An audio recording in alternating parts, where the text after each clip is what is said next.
ನಾಗರಗಾಳಿ ವ್ಯಾಪ್ತಿಯ ರೈತರು ಬೆಳೆದ ಭತ್ತದ ಬೆಳೆಗೆ ಕಾಡಾನೆ ಹಾಗೂ ಕಾಡು ಹಂದಿಗಳೇ ಕಂಟಕ. ಹೌದು, ಬೆಳಗಾವಿ ಜಿಲ್ಲೆ ಖಾನಾಪುರ ತಾಲೂಕಿನ ನಾಗರಗಾಳಿ ಗ್ರಾಮದ ಪಂಚಾಯಿತಿ ವ್ಯಾಪ್ತಿಯ ಬಸ್ತವಾಡ ಸೇರಿದಂತೆ ವಿವಿಧ ಗ್ರಾಮಗಳಲ್ಲಿ ರೈತರು ಕಷ್ಟಪಟ್ಟು ಬೆಳೆದ ಭತ್ತವು ಫಸಲಿಗೆ ಅಂಚಿನಲ್ಲಿರುವಾಗಲೇ ರಾತ್ರಿ ವೇಳೆ ಕಾಡಾನೆಗಳು ಹಾಗೂ ಕಾಡು ಹಂದಿಗಳು ಹಿಂಡು ಹಿಂಡಾಗಿ ರೈತರ ಹೊಲಗಳಿಗೆ ನುಗ್ಗಿ ಬೆಳೆದ ಫಸಲಿಗೆ ಬಂದು ನಿಂತ ಭತ್ತವನ್ನ ಅರ್ಧಂಬರ್ಧ ತಿಂದು ಭತ್ತವನ್ನ ನಾಶ ಮಾಡಿ ಹೊಲದಲ್ಲೆಲ್ಲ ದಾಂಧಲೆ ಎಬ್ಬಿಸಿ ರೈತರ ಮೇಲೆ ದಾಳಿ ಮಾಡುವುದಕ್ಕೆ ಬರ್ತಾವಂತೆ. ಇದರಿಂದ ಬೇಸತ್ತ ರೈತರು ದಿಕ್ಕೇ ತೋಚದಂತಾಗಿದೆ.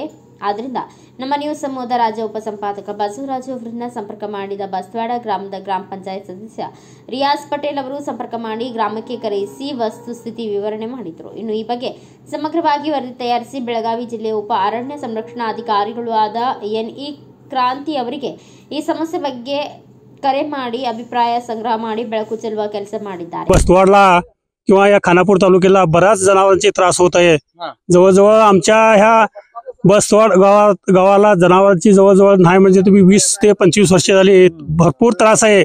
त्याच्यासाठी आपल्या ह्या बस्तवाड मध्ये काय नुकसान तर भरपूर करायला ते डुकराचं जनावर, हातीयांचं जनावर इतर भरपूर त्रास आहे.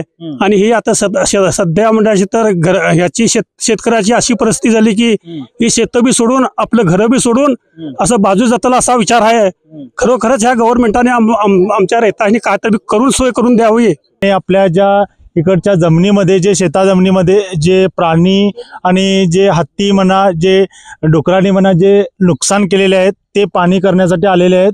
आणि तसंच आपले जे बाकीच्या जे रक्षण मंडळ आहे त्यांनी आपल्याला सांगत आहेत की आपण असं असं तुम्हाला मोबदला देतो, ह्या त्या गोष्टी देतो, बट अजूनपर्यंत ते का आलेले नाही आहेत. आणि इतके दिवस झाले ते आपण सेम कष्ट करत आहोत. आणि आपल्या सगळे गावचे ह्या आजूबाजूच्या आमच्याच गावचे असं नाही आजूबाजूच्या सर्व गावचे सर्व आपले जे शेतकरी लोक जे आहेत ते दिवस रात्र इथं राबून दिवस रात्र राबायचं आणि परत आणि तेच जे त्यांना जे मिळालं पाहिजे ते मिळत नाही झालेलं आहे. आणि त्याचं कुणावर पण कुणाचं लक्ष नाही आहे. इवन सरकारचं पण लक्ष नाही आहे. हॅलो, ಹೇಳಿ ನಿಮ್ಮ ಹೆಸರು? हॅलो, मी लक्ष्मण प्रोग्राम बस्तवाड मुक्काम नागरगाळी पोस्ट नागरगाळी. आणि आमच्या बस्तवाडमध्ये 20 वर्ष झाली हत्ती डुकराला काय म्हणतो हंदी म्हणताय ना तुम्ही डुकर हा 20 वर्ष झाली डुक्कर हत्ती 20 वर्षामध्ये आम्ही बहुत त्रास मध्ये आहे. आणि डिपार्टमेंट आम्हाला प्रकरण करायला 500 रुपये घेत आहे आणि असल्याचे पैसे 50 हजार देत आहे. ವಿಶೇಷವಾಗಿ ಮಾನ್ಯ ಪ್ರಧಾನಮಂತ್ರಿಗಳಾಗಿರ್ತಕ್ಕಂಥ ನರೇಂದ್ರ ಮೋದಿ ಅವರಿಗೆ ಮತ್ತೆ ಕೇಂದ್ರ ಕೃಷಿ ಸಚಿವರಾಗಿರ್ತಕ್ಕಂಥ ಶಿವರಾಜ್ ಸಿಂಗ್ ಚೌಹಾಣ್ ಅವ್ರಿಗೆ ಮತ್ತೆ ನಮ್ಮ ರಾಜ್ಯದ ಮುಖ್ಯಮಂತ್ರಿಗಳಾಗಿರ್ತಕ್ಕಂಥ ಸಿದ್ದರಾಮಯ್ಯ ಸಾಹೇಬ್ರಿಗೆ ಮತ್ತೆ ಕೃಷಿ ಸಚಿವರಾಗಿರ್ತಕ್ಕಂಥ ಚಲುವರಾಯ ಸ್ವಾಮಿ ಅವ್ರಿಗೆ ನಮ್ಮ ರಾಜ್ಯದ ಅರಣ್ಯ ಇಲಾಖೆ ಸಚಿವರಾಗಿರ್ತಕ್ಕಂಥ ಈಶ್ವರ್ ಖಂಡ್ರೆ ಅವ್ರಿಗೆ ಬಹುಶಃ ನೀವು ರೈತಾಪಿ ವರ್ಗಕ್ಕೆ ಅಷ್ಟು ಕೊಡ್ತೀವಿ ಇಷ್ಟು ಕೊಡ್ತೀವಿ ಅಂತ ಹೇಳ್ಬಿಟ್ಟು ಸಿಕ್ಕಾಪಟ್ಟೆ ಹೇಳ್ತೀರಾ, ಸಂತೋಷ, ಬಾಯಗಾರರು ಹೇಳ್ತಿರಲ್ಲ. ದುರ್ದೈವ ಅಂದ್ರೆ ಯಾವ ಅನುಷ್ಠಾನಕ್ಕೆ ಬಹುತೇಕ ಬರೋದೇ ಇಲ್ಲ. ಅದೇ ಸಮಸ್ಯೆ. ಏನಪ್ಪ ಬಸವರಾಜ್ ಅವ್ರು ಏನೋ ಹೇಳ್ತಾ ಇದ್ದೀರಾ ಅಂತೀರಾ? ಈಗ ನಾನು ಬಂದಿರ್ತಕ್ಕಂಥದ್ದು ಪಾಪ ನೋಡಿ, ಇವರೆಲ್ಲ ದುಡ್ಕೊಂಡು ತಿಂತಕ್ಕಂಥ ರೈತರು ಪಾಪ ದಿನನಿತ್ಯ ಕೃಷಿಯನ್ನ ಮಾಡಿ ಪಾಪ ಇದ್ ಮಾಡೋರು. ಇಂಥ ಸಂದರ್ಭದಲ್ಲಿ ಅದ್ಯಾಕೋ ಏನೋ ಗೊತ್ತಾಗ್ತಾ ಇಲ್ಲ. ನಿಜವಾದ ಮತ್ತೆ ಈ ಕಾಡಂಚಿನ ಅರಣ್ಯ ಪ್ರದೇಶದ ವ್ಯಾಪ್ತಿಯ ಗ್ರಾಮ ಪಂಚಾಯಿತಿಗಳ ವ್ಯಾಪ್ತಿಯ ಅಲ್ಲಿ ಎಲ್ಲ ಅಷ್ಟಿಷ್ಟು ಸಣ್ಣ ಸಣ್ಣ ಭೂಮಿ ಇರ್ತಾವ ಪಾಪ ರೈತರುಗಳ್ದು. ಇಂಥ ಸಂದರ್ಭದಲ್ಲಿ ಏನ್ ಮಾಡ್ತಾರೆ, ಆ ಭೂಮಿನ ಒಂದ್ ರೀತಿ ಹಸನು ಮಾಡಿ ವಿಶೇಷವಾಗಿ ಅಲ್ಲಿ ಭತ್ತ ಬೆಳೆದು ಅಥವಾ ಇನ್ನಿತರ ಬೆಳೆಗಳು ಬೆಳೆದು ಪಾಪ ಜೀವನ ಮಾಡ್ತಾರೆ ಇರೋ ಭೂಮಿಲಿ. ಒಂದ್ ಕಡೆ ಅರಣ್ಯ ಇಲಾಖೆಯವ್ರ ಕಾಟ, ಒಂದ್ ಕಡೆ ಏನಾದ್ರು ಜಾಸ್ತಿ ಇದ್ ಮಾಡಿದ್ರೆ ಇಲ್ಲಿ ಅರಣ್ಯ ಪ್ರದೇಶ ಬರ್ತೈತೆ, ಹಂಗ್ ಮಾಡ್ಬೇಡಿ ಹಿಂಗ್ ಮಾಡ್ಬೇಡಿ ರೋಡ್ ಮಾಡ್ಬೇಡಿ ಅಂತಾರೆ. ಸೆಕೆಂಡ್ ಪಾಯಿಂಟ್, ಒಂದ್ ಕಡೆ ಕಳಪೆ ಬೀಜದ ಬಿತ್ತನೆ ಬೀಜದ ಸಮಸ್ಯೆ, ಒಂದ್ ಕಡೆ ಗೊಬ್ಬರದ ಸಮಸ್ಯೆ, ಒಂದ್ ಕಡೆ ನೀರಿನ ಅಭಾವ.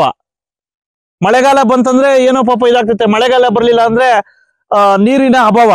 ಇಂಥ ಸಂದರ್ಭದಲ್ಲಿ ನಮ್ಮ ರಾಜ್ಯದ ವಿಶೇಷವಾಗಿ ಈ ಕಡೆ ಭಾಗದ ನಮ್ಮ ಖಾನಾಪುರದ ನಾಗರಗಾಳಿ ಭಾಗದ ಆ ರೈತರುಗಳಿಗೆ ಕಷ್ಟಪಟ್ಬಿಟ್ಟು ದಿನನಿತ್ಯ ಶ್ರಮ ವಹಿಸ್ಬಿಟ್ಟು ಮಾಡಿದಾರಲ್ಲ, ಇಂಥ ಸಂದರ್ಭದಲ್ಲಿ ನಾನ್ ಕೇಳೋದು ಎರಡು ವಿಷಯಗಳು ಹೇಳ್ತೀನಿ ನಿಮ್ಗೆ, ಎಲ್ಲಾ ಅಧಿಕಾರಿಗಳಿಗೆ. ಒಂದು, ಪಾಪ ಕಷ್ಟಪಟ್ಟು ಬೆಳೆ ಬೆಳಿತಾರೆ, ಪ್ರತಿ ವರ್ಷನೂ ಬೆಳಿತಾರೆ, ಪ್ರತಿ ವರ್ಷನೂ ಇವೆರಡು ಜಲವಂತ ಸಮಸ್ಯೆಗಳು. ಈ ಭತ್ತಕ್ಕೆ ಮುಖ್ಯವಾಗಿ ಇಲ್ಲಿ ಕಾಡು ಪ್ರದೇಶಗಳಲ್ಲಿ ವಾಸವಾಗಿರ್ತಕ್ಕಂಥವು ಒಂದು ಆನೆ, ಎರಡನೇದು ಕಾಡಂದಿಗಳು, ಮತ್ತೆ ಬಿಕ್ಕಗಳು. ಇವೇನಪ್ಪ ಮಾಡ್ತಾವಂದ್ರೆ ಪ್ರತಿ ವರ್ಷ ಭತ್ತ ಇನ್ನೇನು ಬಿತ್ತನೆಗೆ ಬರ್ಬೇಕು, ಕುಯ್ಲಿಗೆ ಬರ್ಬೇಕು, ಇದೇನು ಕಾಣಿಸ್ತು ಅಂದಿದ ತಕ್ಷಣ ಬರ್ತವೆ, ಬೇಕಾ ಬಿಟ್ಟಿ ಅವನ್ನೆಲ್ಲ ಎಲ್ಲ ಹೊಲನೂ ನಾಶ ಮಾಡ್ತವೆ, ಭತ್ತನೂ ತಿಂದಾಕ್ತವೆ. ಅತ್ತ ಭತ್ತನೂ ನಾಶ, ಇತ್ತ ದನ ಕರುಗಳಿಗೆ ಮೇವುಗೂ ನಾಶ. ಅರ್ಥ ಆಯ್ತಾ? ಇಂಥ ಪರಿಸ್ಥಿತಿ ಪದೇ ಪದೇ ಆಗ್ತಾ ಇದೆ. ಈಗ ಅವಾಗೆ ನಾನು ಆನೆದು ಹೇಳಿದೆ, ಇಲ್ಲಿ ಹಂದಿಗಳ ಕಾಟ ವಿಶೇಷವಾಗಿ. ಇಲ್ಲಿ ಹಂದಿಗಳು ಏನಪ್ಪಾ ಮಾಡ್ತಾವಂದ್ರೆ ನೋಡಿ, ಇವೆಲ್ಲ ಬಂದು ಇಲ್ಲೆಲ್ಲ ನೋಡಿ ಈ ರೀತಿ ಇದಾಗ್ಬಿಟ್ಟು ಏನು ಉಪಯೋಗ? ಈ ರೀತಿ ಆಗ್ಬಿಟ್ರೆ ರೈತರ ಪರಿಸ್ಥಿತಿ ಹೆಂಗೆ? ಮೊದ್ಲೇ ಕಾಡಂಚಿನ ಪ್ರದೇಶ, ಸಾಕಷ್ಟು ಸಮಸ್ಯೆಗಳು ಇರ್ತವೆ, ಮತ್ತೆ ಗೊಬ್ಬರದ ಸಮಸ್ಯೆ ಇದೆ, ಮತ್ತೆ ಸಾಲ ಸೋಲ ಮಾಡ್ಬಿಟ್ಟು ಪಾಪ ಕಷ್ಟಪಟ್ಟು ಬೆಳಿತಾರೆ.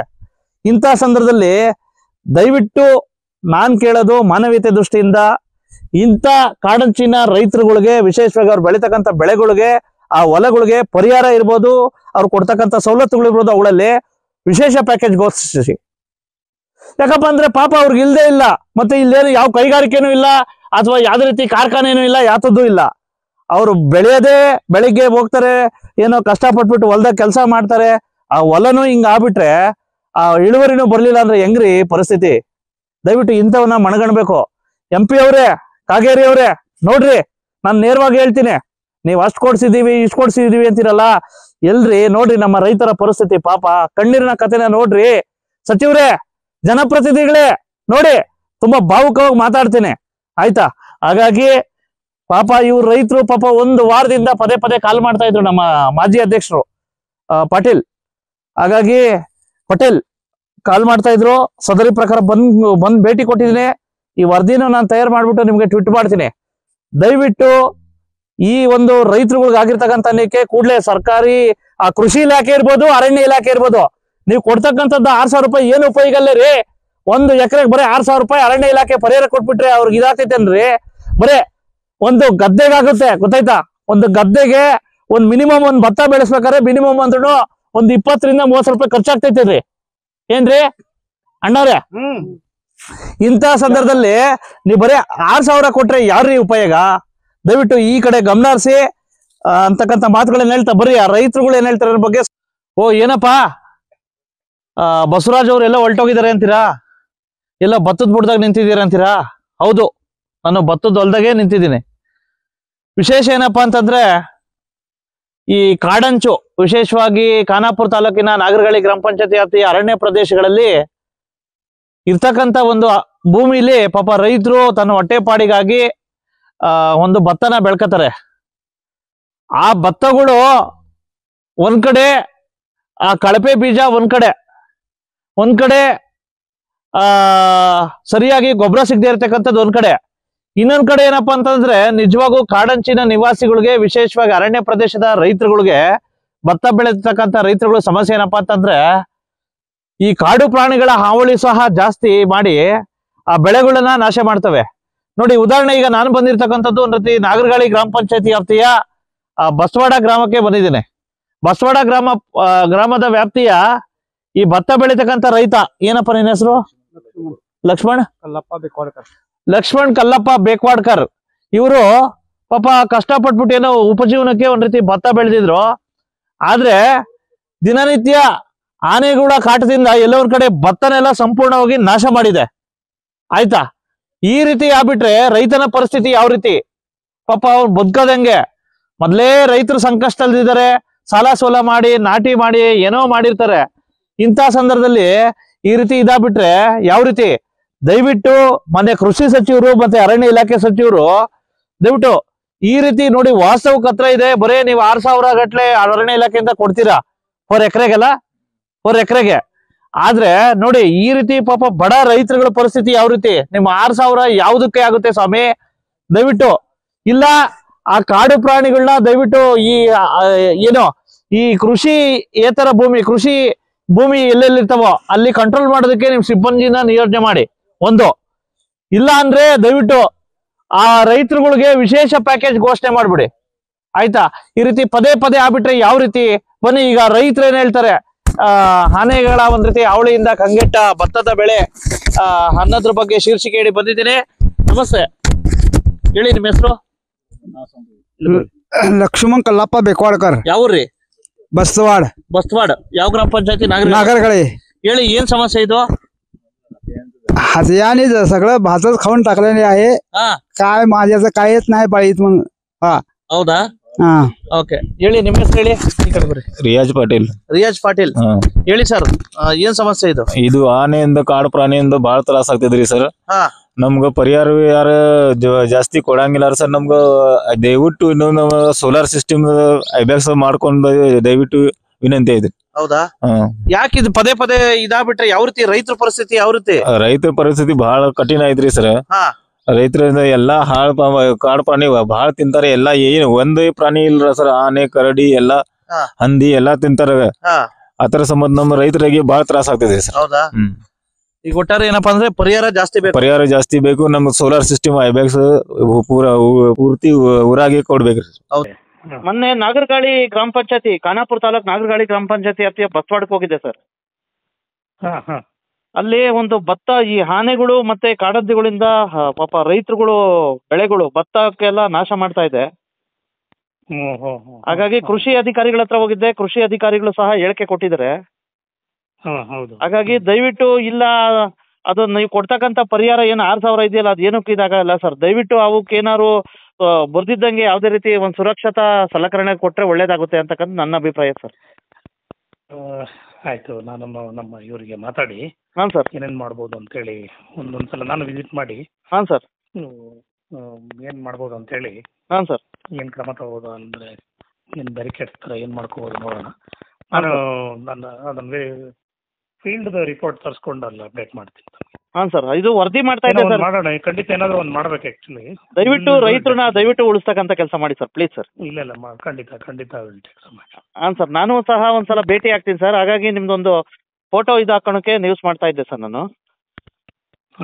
ಹಾಗಾಗಿ ದಯವಿಟ್ಟು ನೋಡಿ ಸರ್, ಈ ವರದಿ ಬಂದಿದ ತಕ್ಷಣ ತಾವು ಖುದ್ದಾಗಿ ಭೇಟಿ ಕೊಡಿ ಸರ್, ಪ್ಲೀಸ್. ಇನ್ನಾದ್ರೂ ಈ ಭಾಗಕ್ಕೆ ಕಾಡಾನೆ ಹಾಗೂ ಕಾಡು ಹಂದಿಗಳಿಂದ ಭತ್ತದ ಬೆಳೆಯನ್ನ ಸಂರಕ್ಷಣೆ ಮಾಡುವ ಕೆಲಸ ಆಗಲಿದೆಯೇ ಎಂಬುದನ್ನ ಕಾದು ನೋಡಬೇಕಿದೆ. ಬ್ಯೂರೋ ರಿಪೋರ್ಟ್, ಬಾಸವರಾಜು, ಭಾರತ ವೈಭವ news, ನಾಗರಗಾಳಿ. Thanks for watching. Read, discuss and debate with editor Dr. Yan Prashant Rao. Wanted reporters in print, digital and visual media for Bharat Vaibhav Daily Newspaper, BV News 5 Channel and BV Fast Web News from all the talukas of Karnataka, Goa and Maharashtra. If interested, send your resume to 9019229369.